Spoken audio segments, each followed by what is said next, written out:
आज माझे केस जळता जळता वाचलेत. हाय, मी ऋतुजा.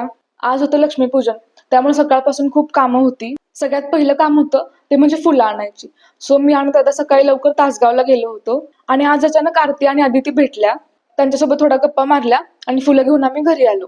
घरी आल्यावर थोडीफार कामं होती ती केली, भांडी धुतली, साफसफाई केली, फरशी पुसली. मी आता घराला चमकवले म्हटल्यावरती मला पण चमकलं पाहिजे, सो मी हा शीट मास्क लावून बसले. त्यानंतर जेवले आणि लगेच हार करायला घेतले, कारण आज हार करायचं कॉन्ट्रॅक्ट पण माझ्याकडेच होतं. घरात आणि डेअरीमध्ये लागतात तेवढे हार केले आणि मागच्या वर्षीपासून लक्ष्मीपूजनला मी फुलांची रांगोळी काढते, सो ह्यावेळी पण काढणार होते. ह्यावेळी मी केळीची पानं आणि फुलांचा यूज करणार होते.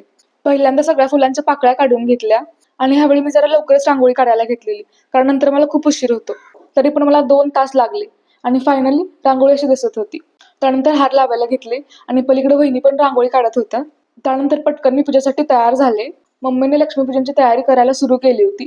तोपर्यंत मी आणि संचितनं पंत्या लावून घेतल्या आणि पंती लावताना माझ्या केसांना आग लागली. बट थँक गॉड संचितने बघितलं, त्यामुळे माझे केस जास्त जळले नाहीत. आणि आमच्या घरची लक्ष्मी मीच, त्यामुळे मीच लक्ष्मीची पावलं उठवली. नंतर आम्ही घरातली लक्ष्मीपूजा करून घेतली आणि रात्री दिवे लावल्यावरती रांगोळी खूप सुंदर दिसत होती. आणि यासाठी घरातल्या सगळ्यांनी माझी प्रशंसा पण केली आणि फटाक्यांच्या नावाखाली 2 पाऊस उडवले. त्यातला एक उडला नाही तो विषय वेगळा. आणि आज आम्ही डेअरीमध्ये पण लक्ष्मीपूजन करतो, सो मग नंतर आम्ही डेअरीमध्ये पण गेलो, डेअरीमध्ये पण पूजा केली. आणि this is how my day went. Bye bye.